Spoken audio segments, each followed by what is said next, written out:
বাইজিদের শীর্ষ সন্ত্রাসী বার্মা সাইফুল গ্রেফতার, স্বর্ণের বার ও মোটরসাইকেল উদ্ধার।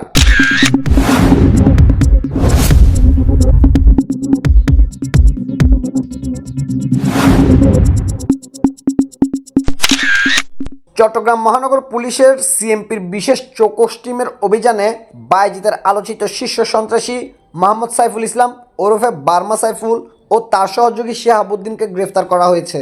গত 12 জানুয়ারি ঢাকার গুলশান এলাকা থেকে তাদের গ্রেফতার করা হয়। গ্রেফতারের পর অভিযান চালিয়ে মামলায় ব্যবহৃত একটি ইয়ামাহা R115 মোটরসাইকেল উদ্ধার করা হয়েছে। পাঁচলাইশ থানার একটি স্বর্ণের বার দস্যুতার মামলায় তাদের আদালতে সোপর্দ করা হয়েছে।